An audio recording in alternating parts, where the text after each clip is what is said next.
Good morning, this is Vicki. And this is Jo. And we're the Two Natural Ladies. And we talk about the good news we all need and ways of getting the most out of life. We help people with practical, uplifting ways we can all make a difference. And we're striving for better, not perfect. And we love a good laugh. Please enjoy the show.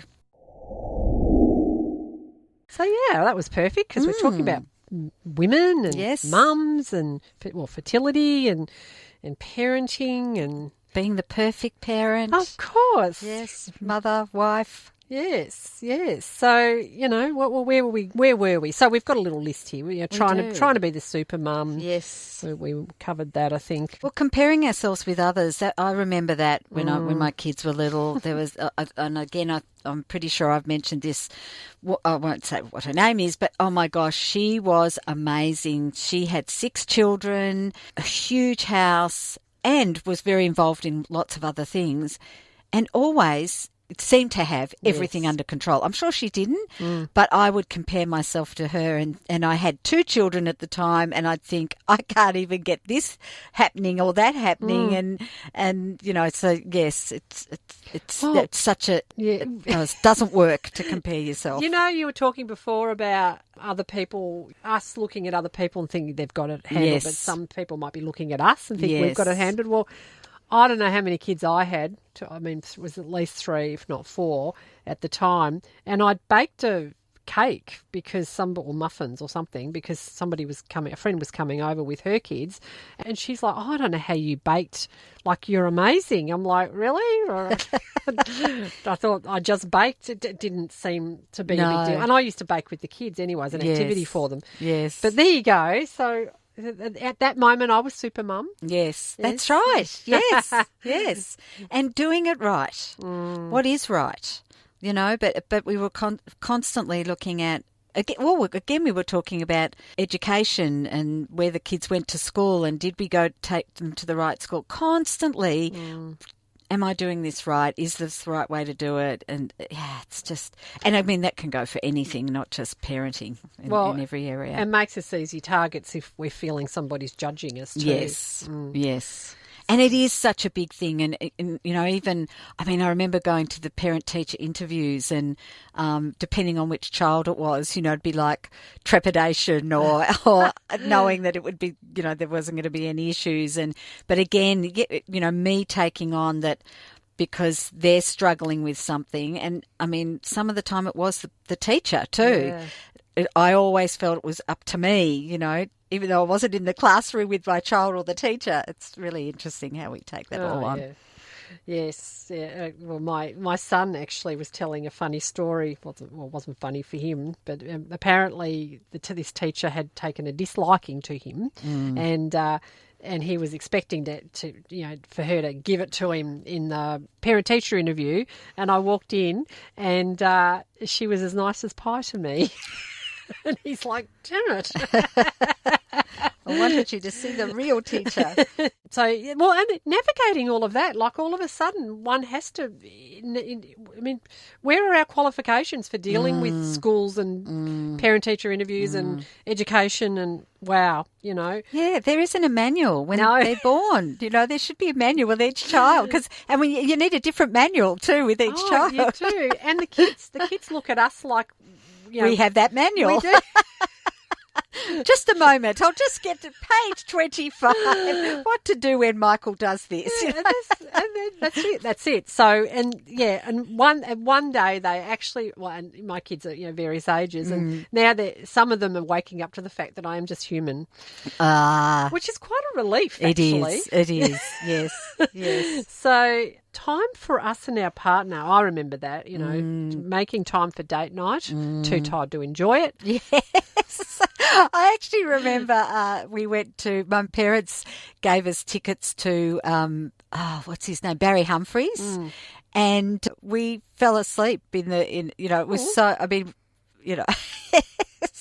you just, too tired to enjoy the date night. As entertaining as Barry Humphries was. Yes, exactly, yes. And of course, products and are they safe? And well, is your house safe? And I remember going to a lady's place before So I had one child, so Chris, and he would have been, 18 months to 2 years old, and she had little glass figurines all over her house, everywhere. Perfect. And Chris, of all the 4 kids, picked things up and wanted to check out how they worked and what they did. And I spent the whole time, no, darling, no, you can't touch that. It was just horrendous. Now, she didn't have kids at the time. Fast forward 10 years after she has her child, we go back, there's not a sign of one glass ornament anywhere. So they've either been smashed or they've been put up high or put in a box. Yes, exactly. Oh. And then all of that for the kids to then decide they hate us. Oh, that's right. For a few years. Yes. During their teenage years. Yes. Yeah. Yep, that's right.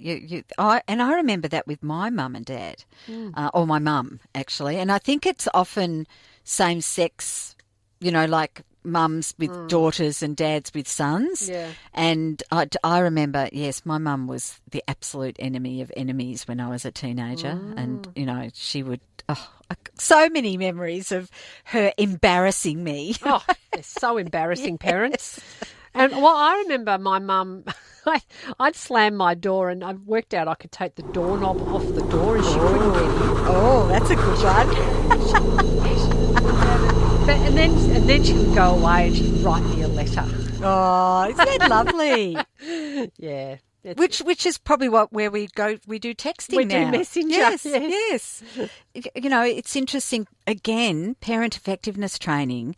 How helpful that was, because is this your problem or their problem? And so, for instance, for me, their bedrooms was their problem, and so I didn't have that issue. I mean, unfortunately, my husband did, but I didn't. You picked your battles. Exactly, because you do have to pick your battles, and they'll work it out in the end, or they'll be messy for the rest of their lives. That's right. We're not raising perfect human beings, because that's impossible. Yes, yes. Yes, we've tried it and it didn't work. Trust us, don't even go there. Yeah. So you definitely have to have resilience, and you learn resilience as a parent. It's a bit like a volunteering program, really. Eventually you get more out of it than you put in. Yes. Yes. Look, I remember those moments, and they were moments where I'd be sitting watching the kids playing outside, or, as they've got older.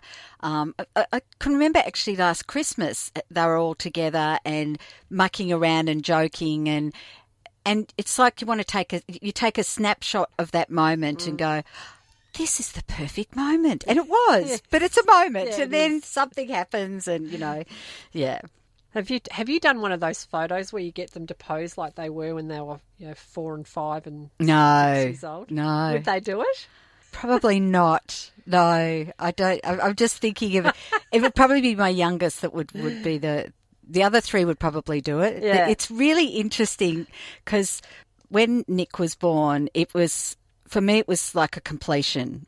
When Chris was born, number 1, I said I want 4 kids, and as soon as Nick was born, it was like, that's it. The family's complete. Which, thank God, because that feeling of wanting to have a child was very strong in me. So that was wonderful. He was also the glue of the family, and to this day is still the glue of the family. All the boys love Nick.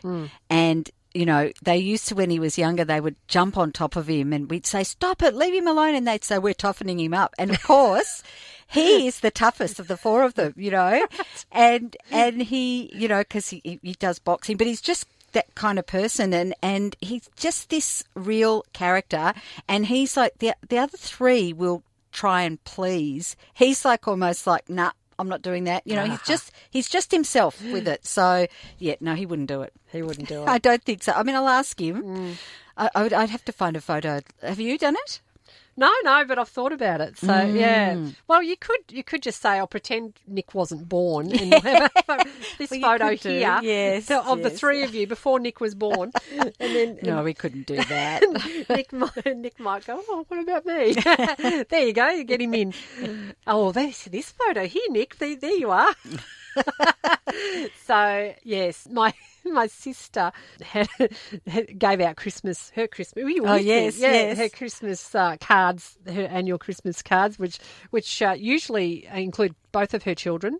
And no, one was missing because he absolutely refused to be in the photo. And her daughter was more than happy she to took take up on the whole space. It's like, yeah. Who's my brother? Yeah. Yes, that's right. So, yes. Yes. And no, my son has also refused to be in photos. Oh, has he? Yes. Yes, which was devastating to me. I'm like, no, I must have you in that photo. I remember when we used to go to Maya and have the Maya photos. It was hell. It was hell getting them dressed. It was hell getting them there. It was hell getting them to all stand still and smile. It was just hell, you know. This was with Santa, right? No. This Not was with Santa. No. This was the we tried to do them, if not every year, every second year. The family photo. You know, the professional family photo at Maya. Yes. So, yes. It was. And, you know, you wanted them all to look because of course it was the Christmas present, you know, right, to the family, to the, you know, and grandparents. You'd be smiling, going, "Is everybody smiling?" Yeah, exactly. Oh gosh! And then afterwards, it was just such relief that it was over. Oh goodness me! Well, and did you visit Santa? And did they like Santa? I remember Nick crying once. No, we didn't do it at the Santa. You know, no. When they were at creches and kindergartens and stuff, sometimes Santa came, but no, I wasn't big on the whole Santa thing. No. Oh, I got a photo with Santa. You did? On Saturday. Oh, you did? I did. did. You did too. I saw it. I did, yes. yes. But you weren't sitting on his lap or anything. No, he was on a Segway. Ah. So, I don't know. I could have asked him if we could sit down for it. I had this song going in my head. Oh, maybe we should have played it. I saw Mummy kissing Santa Claus. You've been listening to the Two Natural Ladies podcast. Visit twonaturalladies.com.au for more information. Thanks for joining us.